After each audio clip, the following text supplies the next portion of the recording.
I had been doing a little bit of freelance work for the couple of months after I got laid off, but summer of 2009, I decided formally, all right, I'm going to start my own engineering business. And it was just me. And I did everything, right? Yeah. So no longer was I a cog in the machine, but I was the The machine. machine.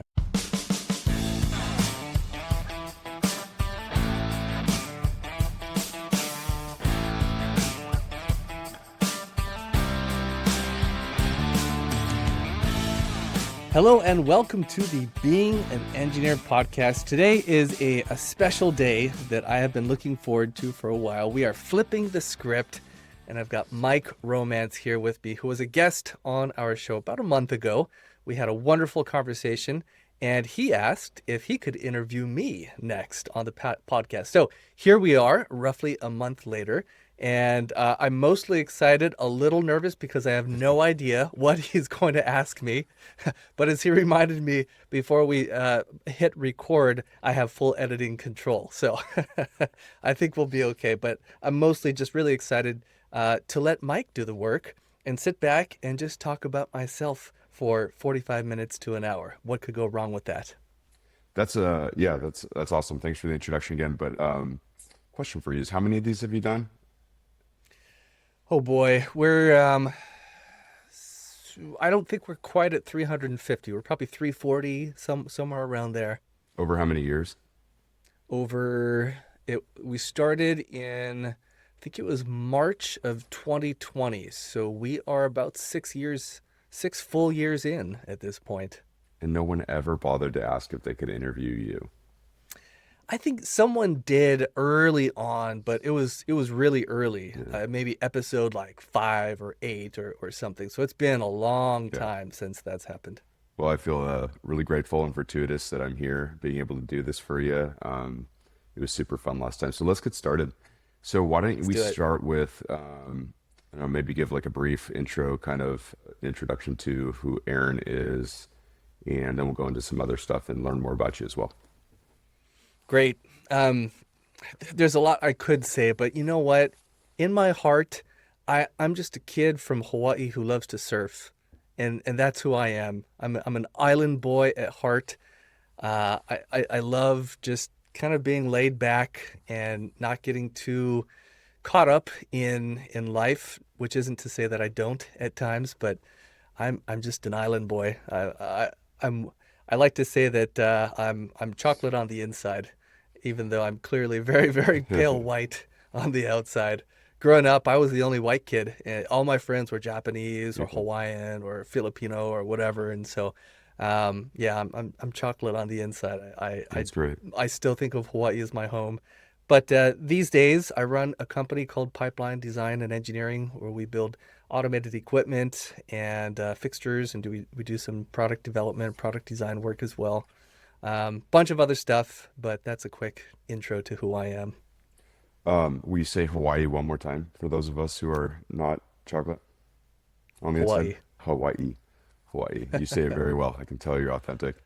Thank No, you. that's Yeah. really cool. Did you get into engineering, or kind of, I mean, I have a question about your history and background, but like, growing up in Hawaii, were you exposed to industry a whole lot? I mean, how did you, I guess we'll get into that later, but it seems kind of cool that you came from the islands and here you are in Arizona, right? And Arizona. running Yep. this firm of talent and solutions for people. So pretty cool.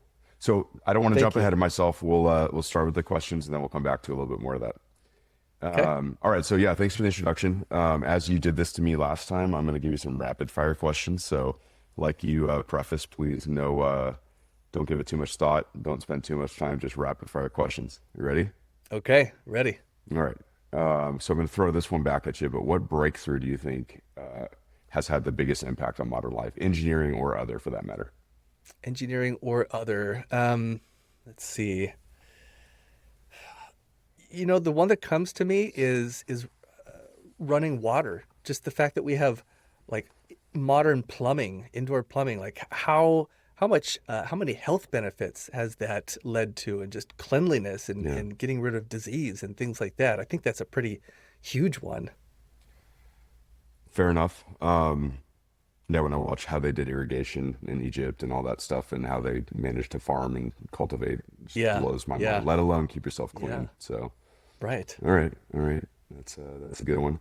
Um, at this point in your life, would you want your kids to take over your business?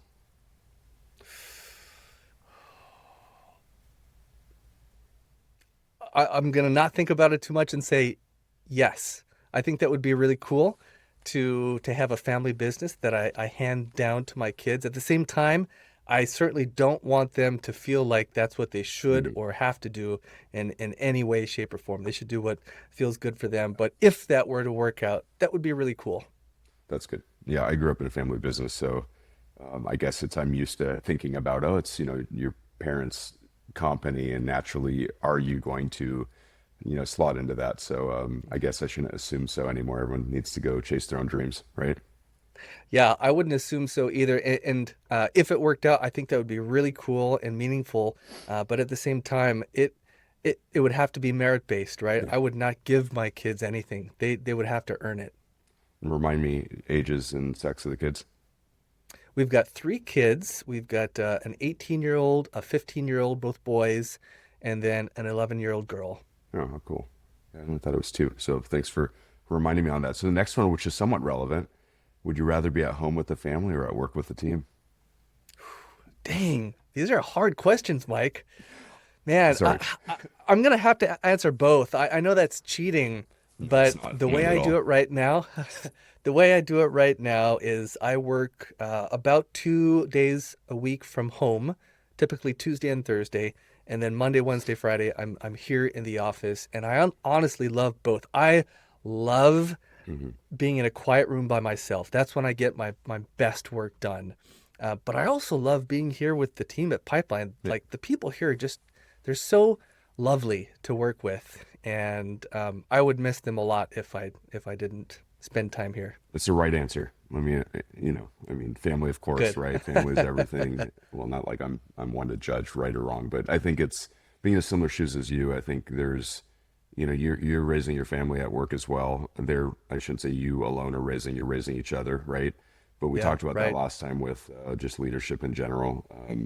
I think what sets good leaders apart are the people who kind of, have aspirations, set goals, but also kind of bring in the right people and good people to kind of make it different from everywhere else. So Yep. it's a nice job there. All right, so Thank stepping you. back into kind of like full history. So I know you're from Hawaii. Again, I'm trying to pronounce that correctly. Which island? Where did you go to school, trade, college, whatnot? Formal education. How did you get into what you're doing here in Pipeline?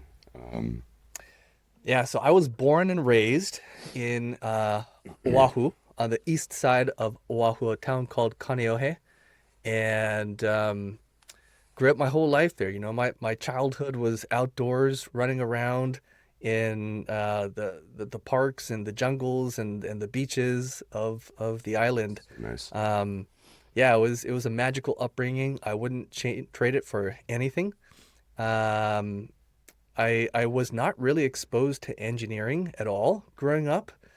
I didn't really know what an engineer was, but senior year in high school, we were sitting around the dinner table as a family. My dad says, "So what are you going to do in college? You know, next year you're going off to college, presumably, and what are your thoughts? What's your plan there?" And I had no plan, Mike, none whatsoever.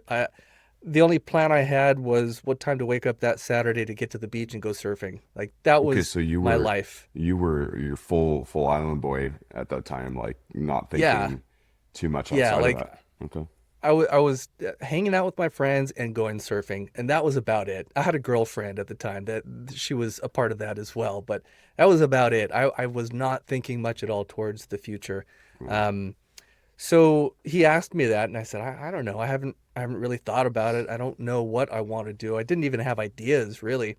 okay. And my dad knows me pretty well, and he suggested, well, how about you consider engineering? I think that you'd be good at that. And I said, okay, that sounds good.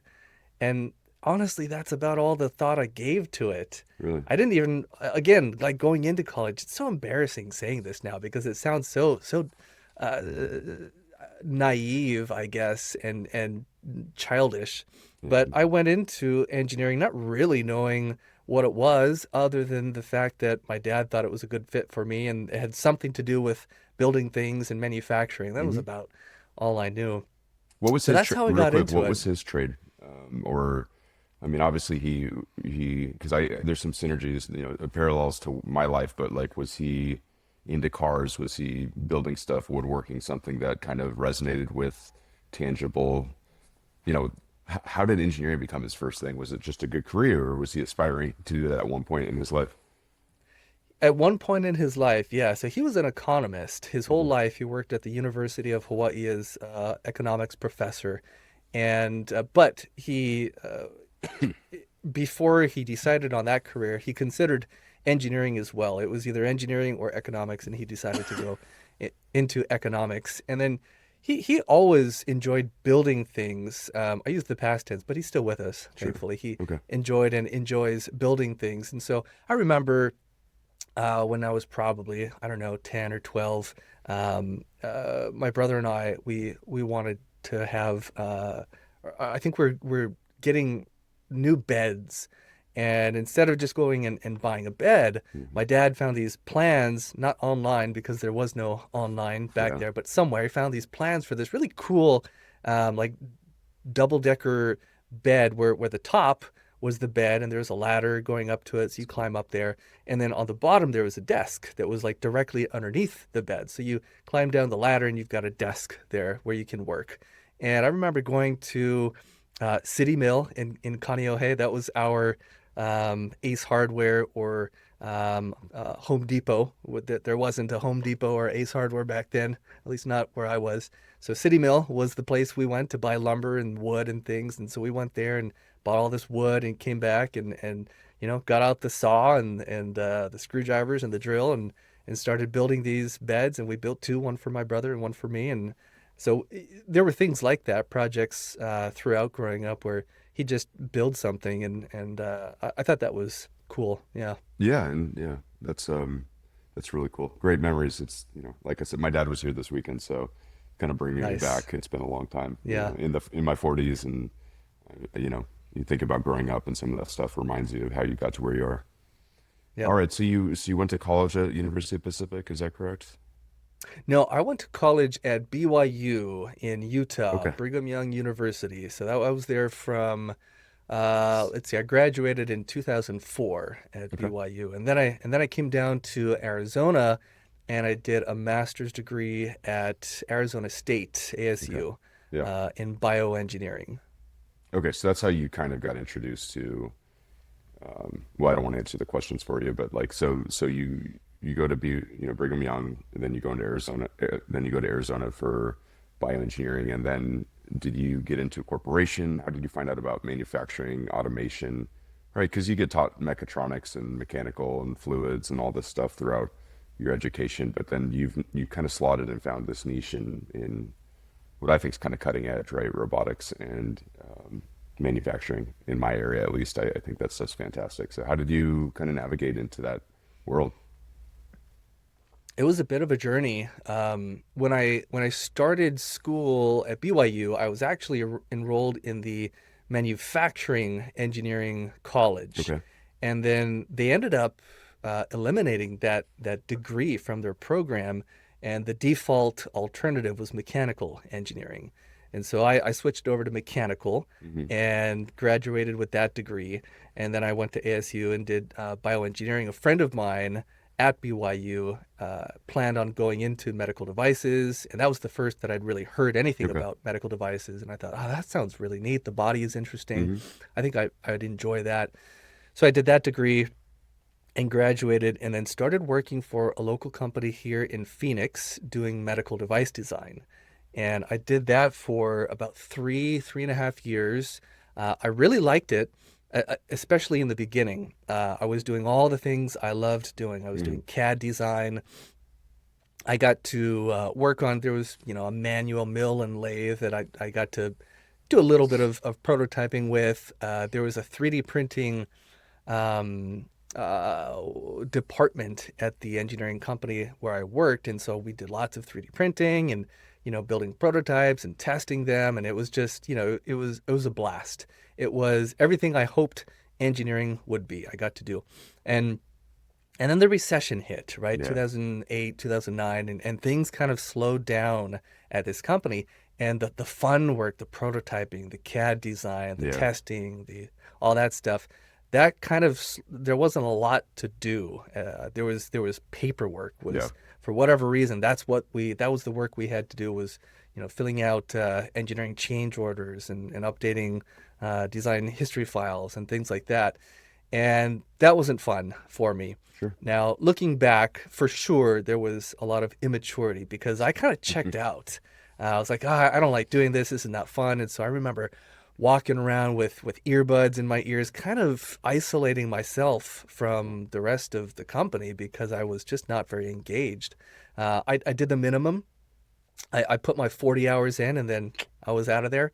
I remember I remember my boss at that time gave me an assignment to learn about, it was something manufacturing related. I can't even remember exactly what, but he gave me a book and said, I want you to read this book and learn about this. And I said, okay, that's fine.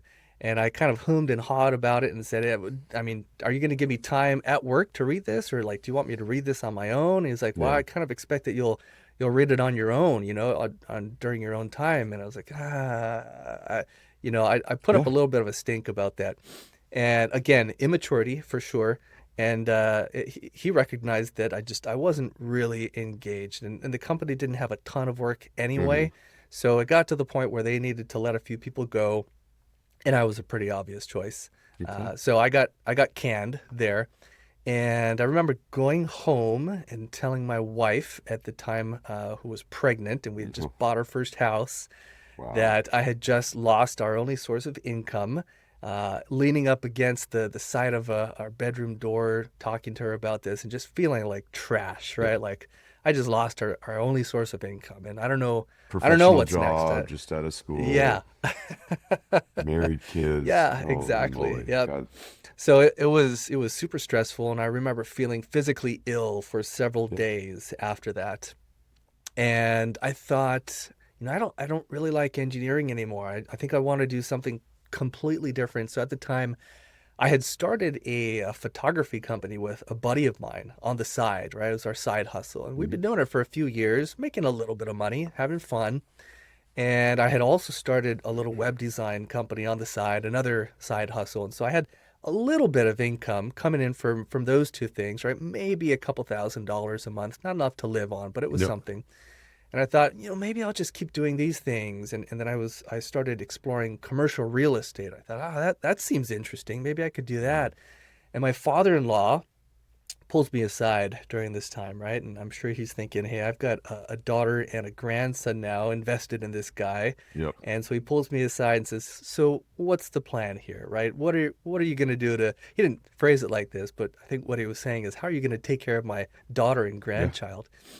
And he suggested that perhaps I should reconsider engineering, and maybe it wasn't engineering that I didn't like anymore. It was just the way in which I had been doing engineering. And I thought, that's really smart. That Hmm. that could be. So maybe there's a different way I can do engineering. So I decided to hang my shingle, and that is when I started Pipeline. So this was summer of 2009. I had been doing a little bit of freelance work for the couple of months after I got laid off, but summer of 2009, I decided formally, all right, I'm going to start my own engineering business. And it was just me. And I did everything, right? Yeah. So no longer was I a cog in the machine, but I was the The machine, machine. as much of a machine as a one-person operation can be. But I did the marketing, I did the Hmm. website design, I did product photography of things that I had designed. I started learning how to do photorealistic rendering to create some nice, compelling marketing images. Obviously, I did all the design work and the Yeah. engineering work.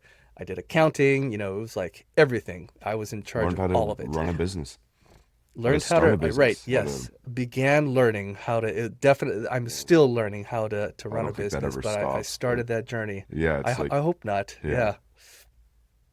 So that's how it got started. And it really was kind of revolutionary for me. I mean, it changed everything. I went from, putting in 40 hours a week and then I am out. I'm not Yeah. going to put any more time into my job.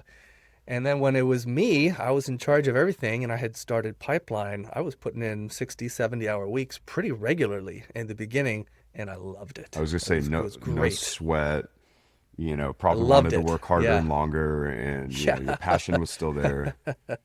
Yep. I mean, Yeah, not I'd everyone work, can do that, but that's you know, I've done the paperwork, I've done all that, so I recognize there's work everywhere, but that it just the excitement comes back, right, when you have your own it does. thing, Yeah. and I'm sure the Yep. photography all came into play, and Yep. The now web you're design, yeah, it's fantastic. all these things that I hadn't, really considered. There was no Hmm. plan really for them. They all sort of tied together Yeah. to help me create the beginning of Pipeline. Well, let's see. I started to go into some different things, but I'm actually curious to know kind of the next couple years of pipeline. I mean, this sound like hard questions, but you're a one-stop shop, right? You're a Hmm. couple years into I don't want to call it a real job, but a formal job, and now you're on your own and you Yep. need to sell your services and ideas to people. So tell me a little bit tell the audience a little bit about the next couple years and trying to sell services and solutions. And I'm just curious how that works, right? Yeah. Yeah. So, like you said, I was 3.5 years in to my full-time professional engineering career. So it wasn't like I had all the answers. Yeah. I was I met a gentleman around this time named Warren Starnes, and he's since passed on, but he was a really smart marketing or business guy. And I was talking to him about my business, and he said, "You know what? You just got to fake it till you make it." And I was like, "Oh, that's a clever saying. Fake it till you make it." And he was like, "I'm serious. Half the stuff I do, I don't know what I'm doing." And he was much, much older than me at this point, right? And so I kind of adopted that a little bit. I don't know how to do this, but I do have enough confidence that I can figure it out. And I knew some people in the industry, and so when I got stuck, I had people to reach out to. But I didn't really know, I knew the basics of design and Hmm. mechanical design and engineering and all that stuff, but there was a lot I didn't know. So um, I proceeded to sprint forward with a confidence that I probably had no place exhibiting, Yeah. and I s- I got a few jobs pretty quickly. In fact, this guy Warren was one Well, of the people that I did some work for, and I spent some time cold calling. I had never cold called yeah. before. Um, this is something that I've learned I'm actually pretty good at, and I took for granted in the early days, but now I recognize as a skill set that I have that not everyone does is I'm good at just figuring out how to make something happen, Hmm. even though I've never done it before. So I never started a business before, but I just figured it out step by step. Yeah. And I'd never done any sales or marketing before, but I thought like an engineer, right? Like, Hmm. what are the steps that need to happen for me to get work? Well, I need to find leads, and then I need to convert them into customers, and then I need to do the engineering work, and then I need to send invoices. And so I said, well, how do I find leads? Well, I need to find like a list somehow of people that need work. So I just started searching online for databases and lists, and like CES, all the Yeah. exhibitors are listed. Yep. So I'd go to the CES website and just find companies that I thought were relevant to the work that I was doing. And then I just cold call them or cold email them. And I got some jobs that way.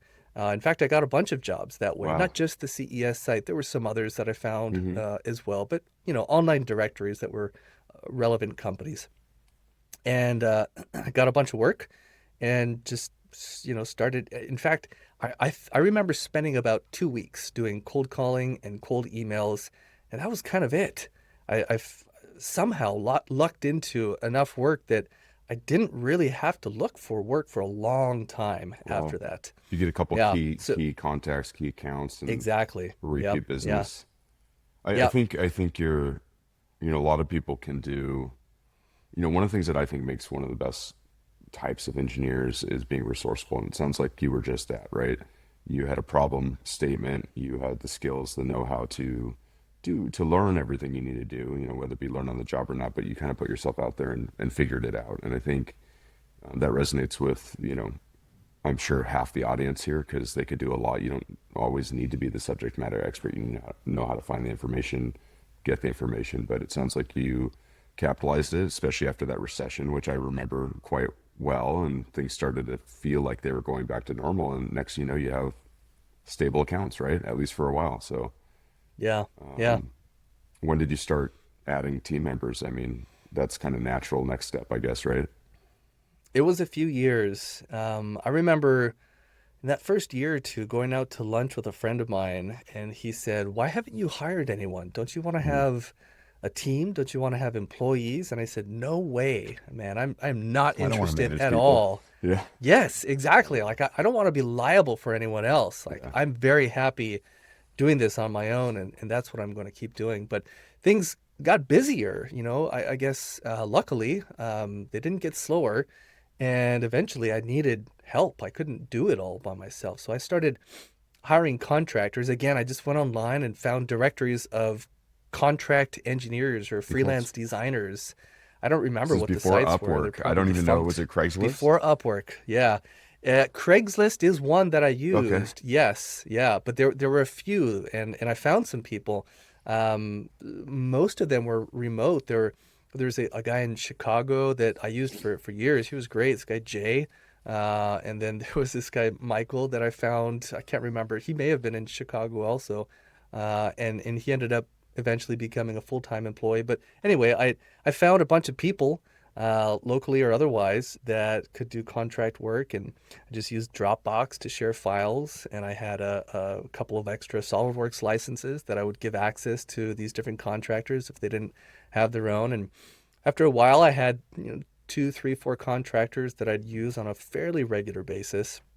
And then it was 2011 or maybe 12 when I hired my first full-time engineer. And I remember there was this project that I was working on, and it had just been sitting on my desk. Literally, there was an unbuilt prototype sitting on my desk in pieces that I couldn't find the time to put together. And it had been weeks that it was just sitting there.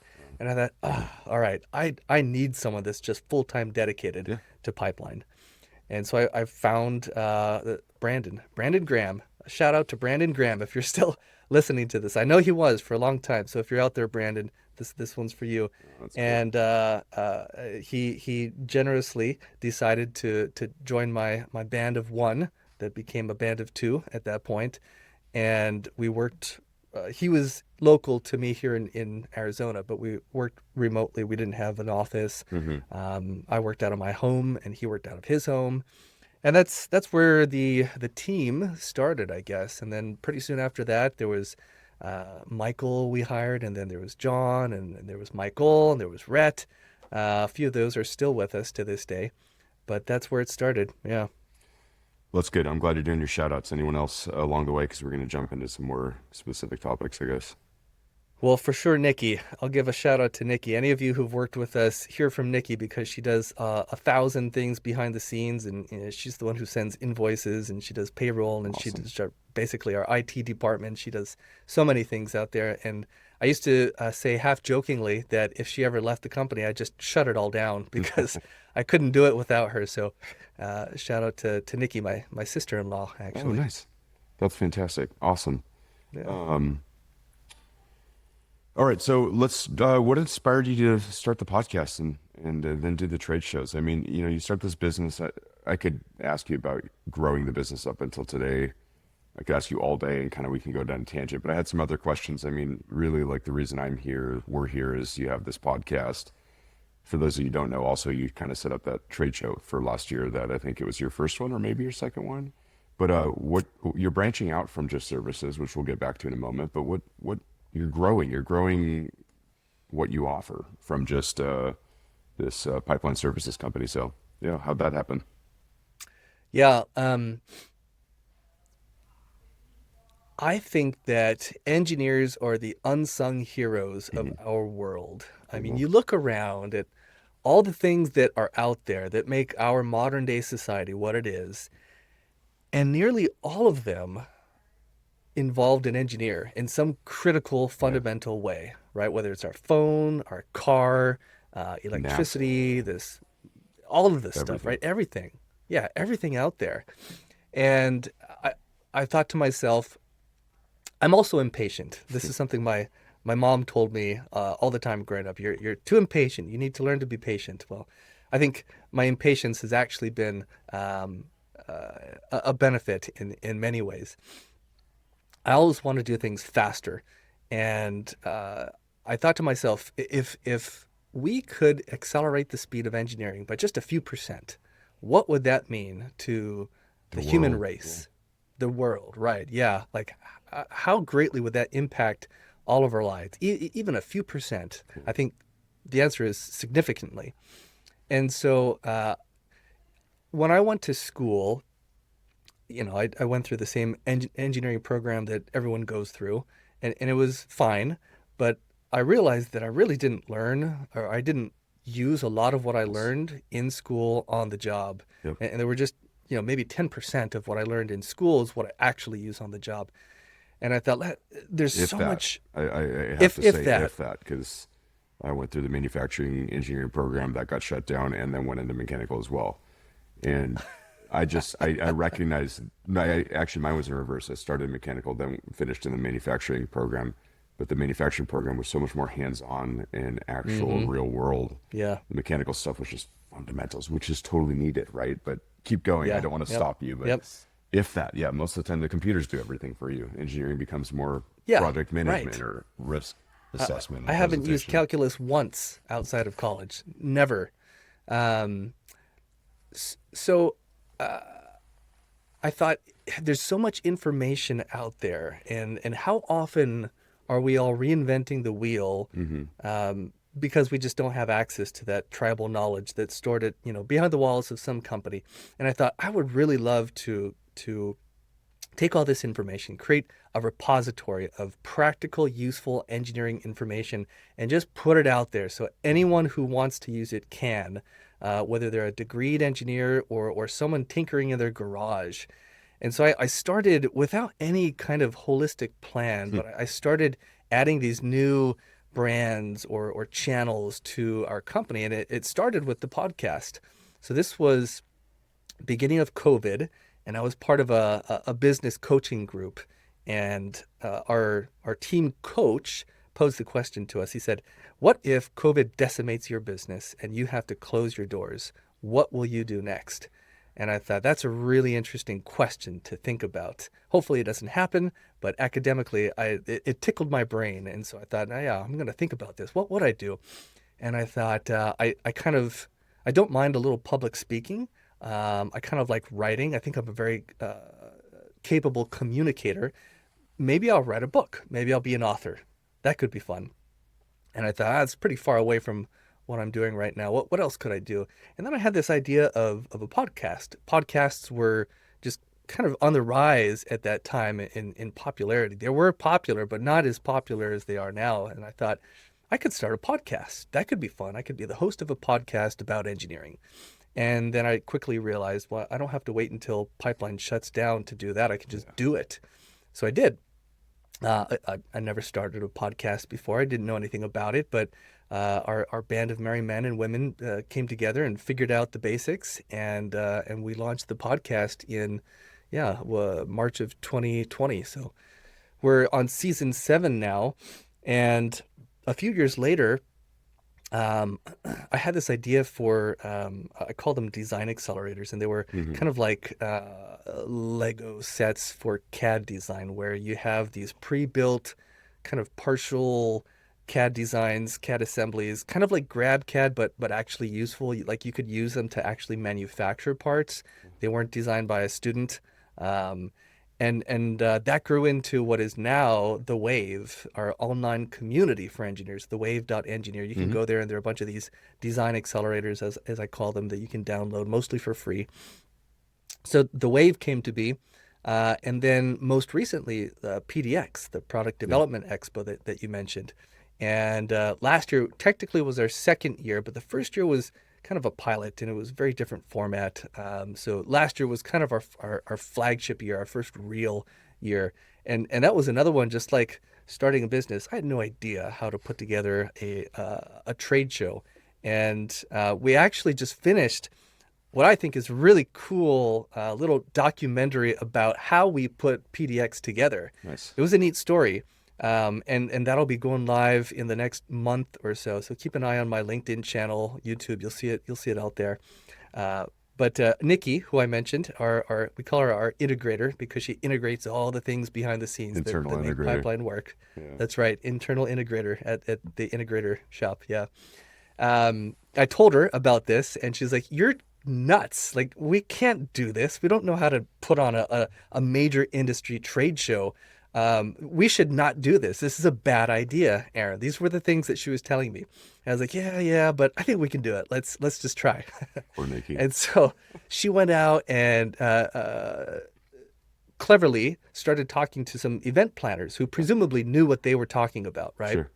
And these event planners told her, "No, this is insane. You're being set up for failure." Because I'd asked Nikki to help with a lot of the legwork, figuring some things out.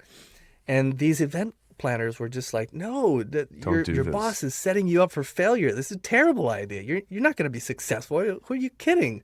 And this really spooked Nikki. So she came back to me. She's like, "Hey, I know I expressed some concerns about it, but really, we should not do this. The smart people are telling me that's a dumb idea." Exactly. Yeah. Right. I have to listen to them. So, Why am I listening to you?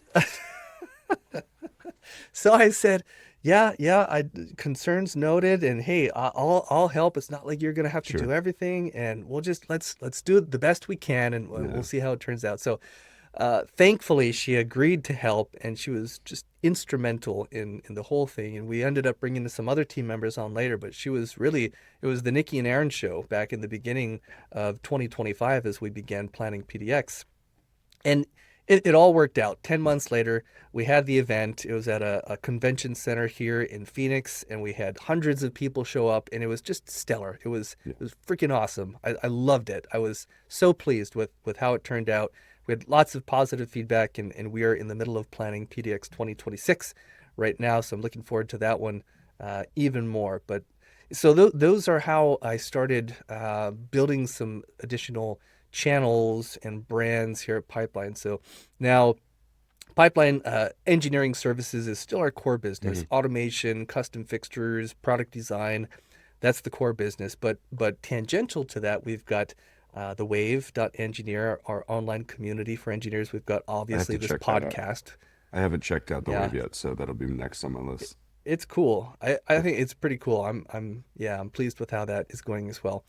And then we've got the PDX flagship in-person event. We also have PDX webinars that we do kind of every other month.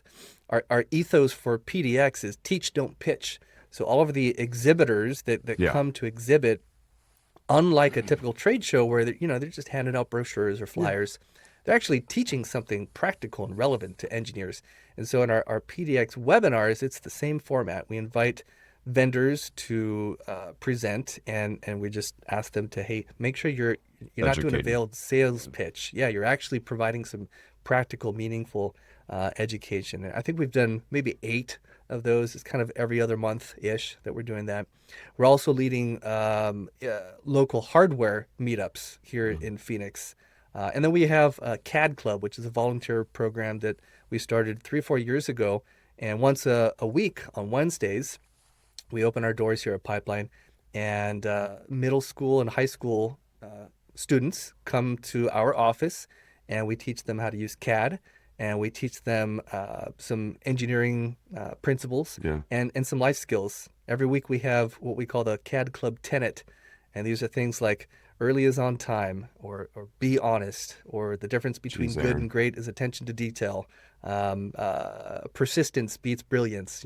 Just life principles that hopefully set these kids up for success. And I've received we've been going for 3 or 4 years now, so a few of these students have graduated high school and are now in college, and I've received a few emails from these kids. It's so fulfilling to get these, and they'll say, "Hey, I'm in my second year at college now, and just wanted you to know that that CAD club was like the catalyst that really got me interested, and played a pivotal role in my life deciding to go into engineering." So anyway, Teach pretty him, cool teach him one to more hear thing, that. that documentation is okay early in your career.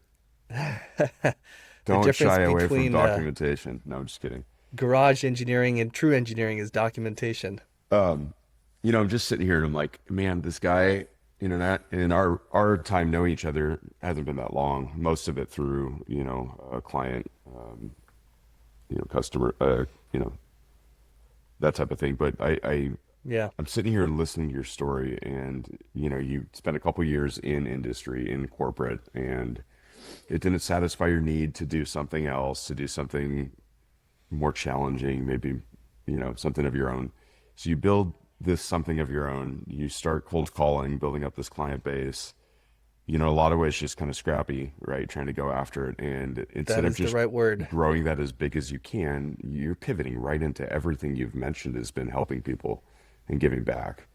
And I just, to me, I just think that's the world of that. I think engineers, like I got two kids, we talk about them all the time, but they, their aspirations, it's athletes and this and that. And actually one of my sons really is like, Daddy, you're an engineer, and he's really proud of me being an engineer. But like, we don't Nice. get enough credit. We don't get enough pay. It's hard to do our jobs. I don't want to go dwell on that because I think in some ways we really like what we do, but it's not as glamorous as a lot of other things you can do. And I think you're giving back. You're raising awareness. You're trying to make it glamorous right from your element, and I just think that's fantastic. Thank you, man. I appreciate it. Yeah, I don't Yeah. even know what to Yeah, say. I'm engineers like, are not the sexiest profession, right? they can be. It depends how geeked out you want it. I mean, come on, we do some cool stuff, right? When Matt was showing Oh, showing we that know that stuff we that do he cool did, stuff. exactly. That's my Yeah. point. Like, Yeah. how do you make it sexier? I guess, but Yeah. I Well, I have yeah. thoughts on that actually. Oh well, geez, My man. my We're latest yeah. interest is documentary filmmaking, Okay. and I've been getting into it in a big way.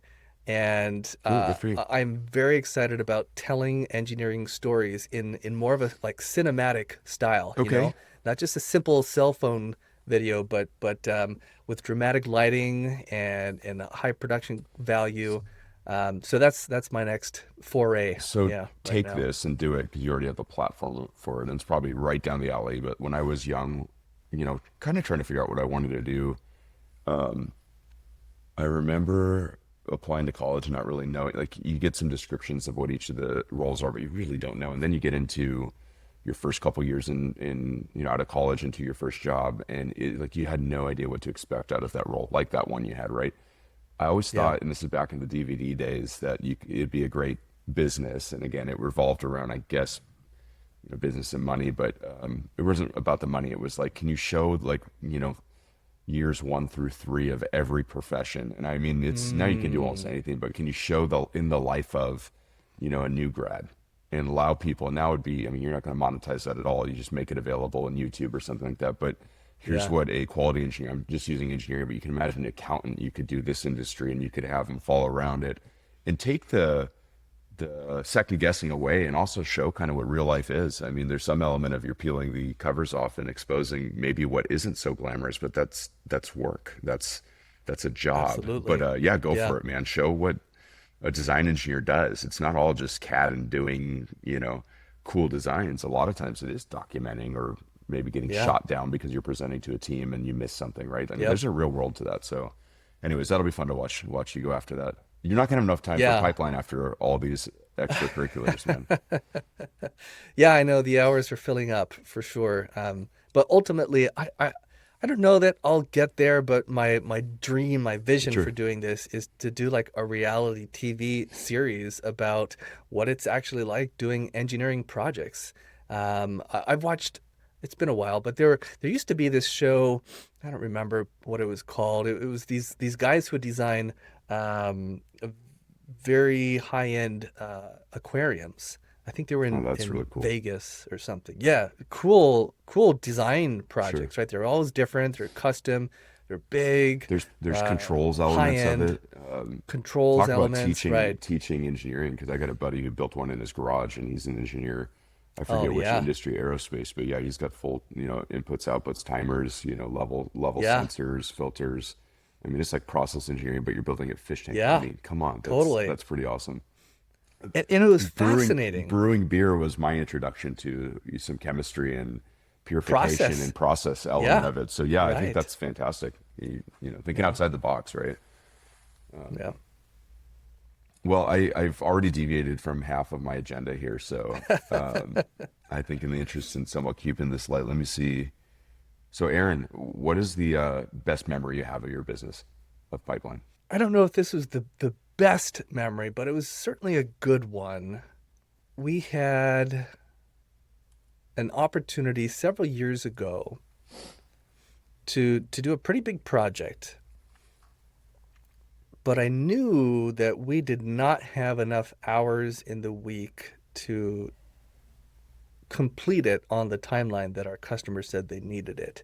It was a ground up development project of two different automated test machines, not simple test machines, Sure. lots of automation, motors, vision systems, pneumatics, full controls. Hmm. So these were like legitimate automated machines. And they needed both in 10 weeks. And for anyone who's familiar with automation, that's insane. Talk about Like, procuring parts just in general, right? yeah, yeah, right. 10 weeks is, there's no way. Not even for one project.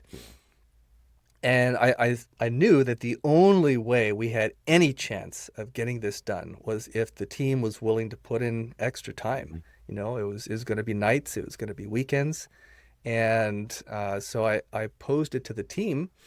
And I think this is very illustrative and representative of the culture in general that we have here, which is probably the thing I'm most proud about at Pipeline, the culture that we have. And I said, all right, team, here's the opportunity. If we do this, it's going to require nights, weekends, extra work. We don't have to do this. We can say no. And I'm not going to compel anyone to do anything. We have some governing principles at Pipeline. One of them is we manage by invitation, not compulsion. And I got to demonstrate that principle with this opportunity. I said, what do you guys think? This is what it's going to require. If you're willing to sign up for this, we'll do it. If you're not, we'll say no. Yeah. And we were a little slow at the time, so we kind of needed the work. Sure. But this was like almost too much work, right? And risky, And risky. Yeah, right. I mean, And without dropping a beat, without skipping a beat, the whole team was like, "We're in. Yeah, let's do this." And we finished it in like, it may have been 11 weeks, but it was darn close to 10 weeks, which is just a miracle. And throughout that entire period, not once did like any of quote unquote management have to step in and be like, you guys aren't working hard enough. You said that you're going to be here and you're going home at 5 and we need you here long. None of that. Not a single occurrence. you mean pipeline Everyone just did management, what like they you needed to guys, do. everyone just self-motivated, Exactly. committed. Yeah. It was, God, that's Yep. the way to do it too, Everyone just showed up and like they had enrolled themselves, Yeah. I wasn't telling them this is what you have to do. They decided that I invited them to do this and they said yes. And so they had enrolled themselves and everyone managed themselves. And it was a really cool experience Yeah. as a team. That's probably the only way you succeeded was Yeah. let the team buy in, let them want to do it. Yep. Yep. Kind of all hands, when you do the baseball and everyone get in the middle and say, well, let's do this. So did you guys celebrate when you were done? Did you reward yourselves together for such a, positive, I would assume, successful experience delivering this? I can't remember if we did any kind of formal celebration, but I did promise the team, you guys are all contributing more than what is expected of you, Mhm. right? Like 40 hours, that's what I expect. And everyone's going to put in more than that. So I said, whatever profit we get at the end, I'm going to distribute a portion of that to the team. And I did. And, I think everyone appreciated that.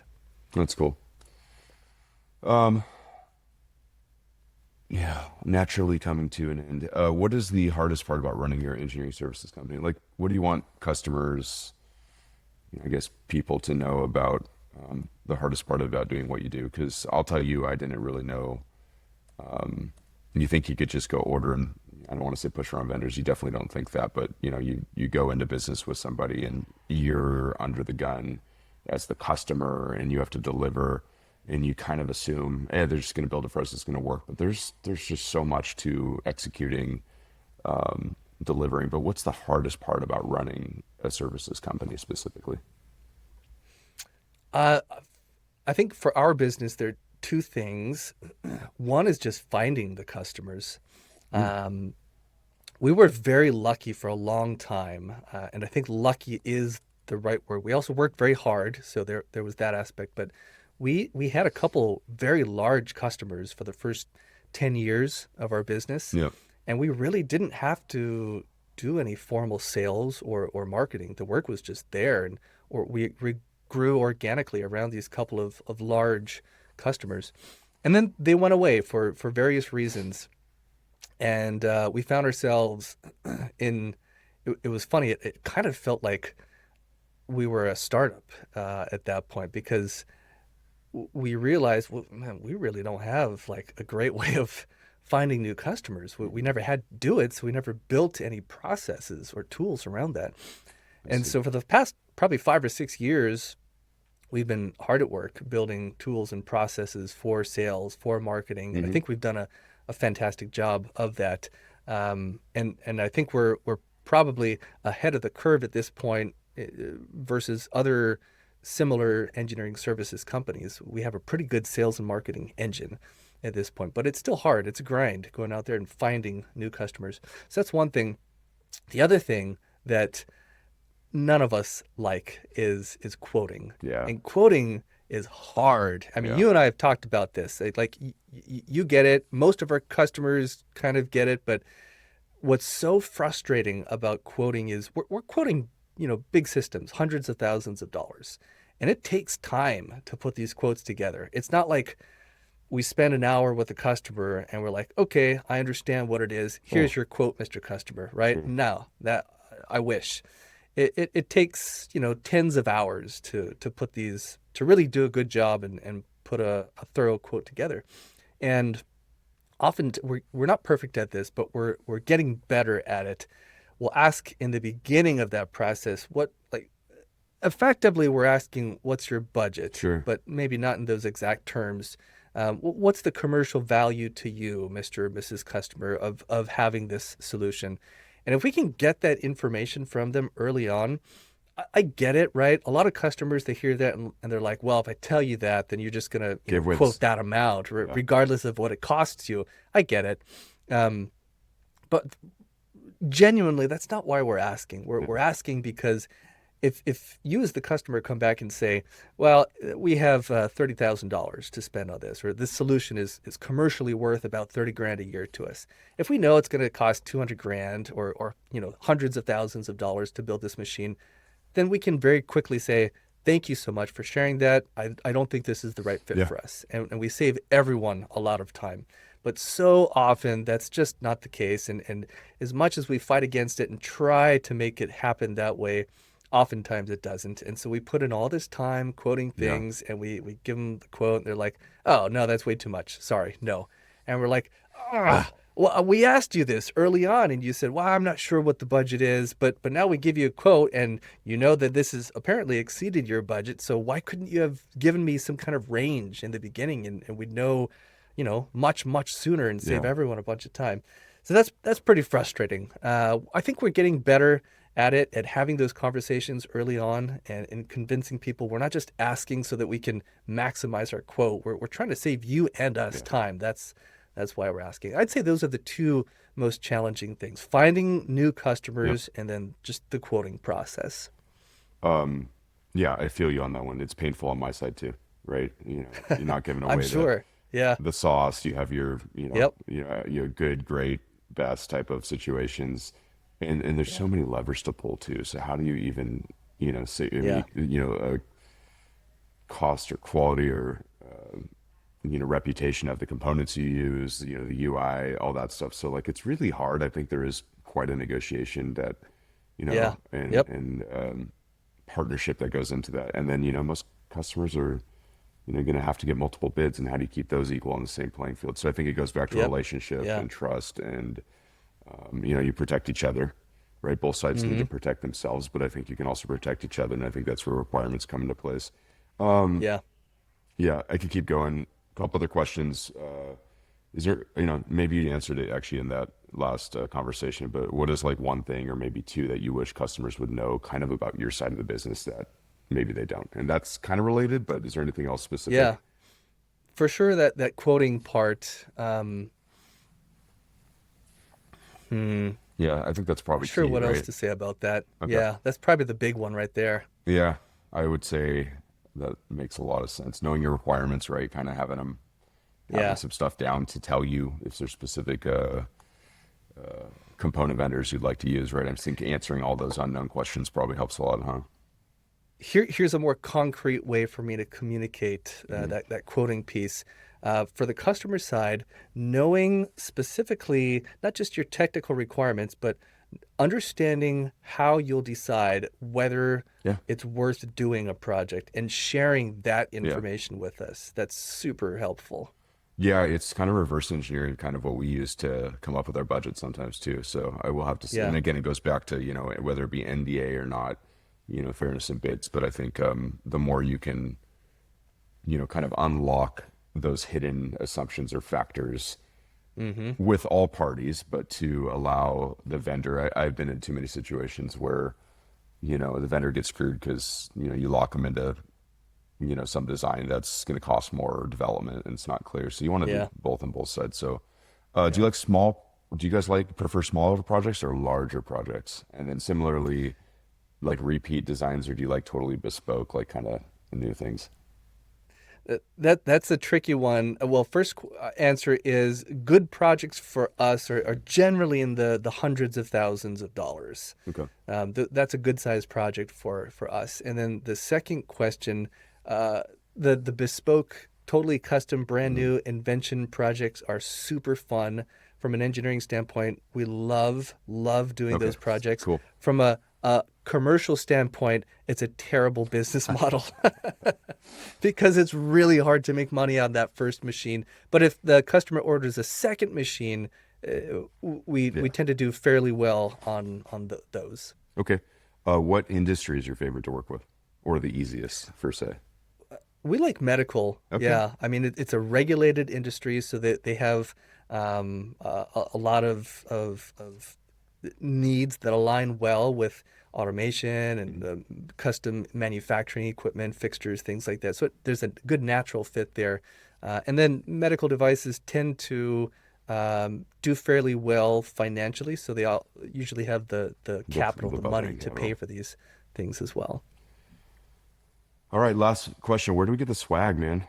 Where do we get the swag, the pipeline swag? Dude, okay. So yeah, there actually is some swag on our website. We just had someone purchase a Being an Engineer t-shirt just a couple of days ago. But there's Being an Engineer t-shirts and stickers on our website. You just go to the shop area and there's a bunch of swag there. Got any kid stuff on there for my little ones? I think there's some child size t-shirts anyway. Yeah. All right, well, I'll have to go grab some. Thank you, Aaron. This was fun. I hope it was fun for you. Thank you. I really appreciate you asking and being interested in doing this, Mike. It was a lot of fun. Thanks a lot, man. Anytime. Any last words for the audience before we go? I don't think so. Just thank you, everyone. I mean, it's been a long journey here. We're season 7, and you all are still with me. So thank you, all you dear listeners out there, for the support. All right, man. Have a good one. Thank you, Mike. You too. See ya. Bye. I'm Aaron Moncur, founder of Pipeline Design and Engineering. If you liked what you heard today, please share the episode.